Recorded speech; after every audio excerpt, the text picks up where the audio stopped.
China's recent political season included a commitment on green development. According to this year's government work report, China will continue to reduce carbon emissions and pollution. Independent research group Global Energy Monitor expects China to exceed its green energy targets for the year 2030, 5 years ahead of schedule.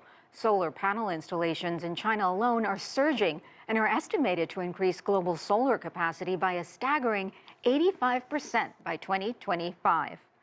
For more insight into China's aim to achieve a sustainable economy, I spoke to Jeffery Sachs. He is the president of the UN Sustainable Development Solutions Network and also the director for the Center for Sustainable Development at Columbia University. I began by asking him how well China is doing with its green energy goals. Take a listen. This is really where China is absolutely excelling. Electric vehicles, zero carbon energy systems, both renewable and fourth generation nuclear, and of course, as stated in the work program, the clear determination to decarbonize the economy and to continue to cut pollution. So I think that this was quite heartening. Where China's main contributions are coming as being a world technology leader in the new green and digital technologies. Let me ask you this. Beijing does say it is committed to going greener and has made strides in renewable energy, as you say, but it's also been the biggest consumer of coal and relies heavily on heavy industry for economic growth. So how does that impact reaching its 2025 climate goals of reducing emissions by 18%? Right now, China has the commitment to decarbonize by 2060. In my view, it should accelerate that target to 2050. Some may say in China, well, that's not really feasible, but I do think it is feasible because China is the technology leader across the board in green transport, in power generation with zero carbon sources, in what will be a new hydrogen economy, in new materials. So my own recommendation, it's not in this year's work program, but my recommendation is that China should accelerate its commitment to decarbonization to 2050.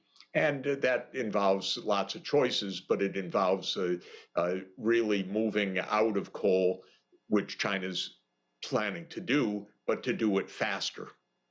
And last year, clean energy accounted for 40% of China's economic growth. Without it, GDP would have been less robust than the 5.2% that we saw. Tied to that is obviously this huge push into the EV space. BYD touted as the largest seller of EVs globally, besting Tesla. But those sales have now fallen. Xiaomi just announcing it's rolling out its own EVs later this month, even as Apple backed away from its own, EV ambitions. How crucial is China's EV industry to helping curb emissions and reaching the goals that you point out? Well, China will be the world's largest producer of electric vehicles. Both Europe and the U.S. are afraid of that, so they're putting on protectionist barriers. Europe is making claims that China's exports of EVs are unfair trade practices. I don't agree with that. I think China is just highly efficient and low cost in producing EVs. And we know if you go on the streets of Beijing or any major city and you see the green plates, you see that EVs have already become a major part of China's automobile fleet. So China will excel. This transformation of vehicles from internal combustion engine to electric is a worldwide need. It is a worldwide process.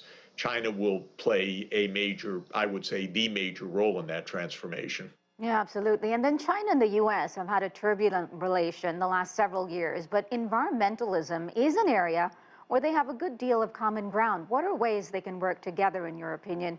And what are some of the key challenges ahead for China when it comes to sound growth and achieving economic targets while also moving the needle forward on climate goals? Well, both of these countries are it's the number one and number two contributors of greenhouse gas emissions in the aggregate. The U.S. emits much more per person. China more overall because of the huge population. But the two have to work together, both to accelerate their own decarbonization, but also to help the rest of the world to do so. They co-chair the G20 process on energy and climate transformation. The two leaders of this now, China's ambassador on climate, Zhenmin Liu, who was my colleague and a very esteemed UN leader, and John Podesta in the White House of the Biden administration, should be able to work closely together to accelerate progress and show the leadership that the whole world is expecting of the two countries to accelerate the transformation to net zero by 2050.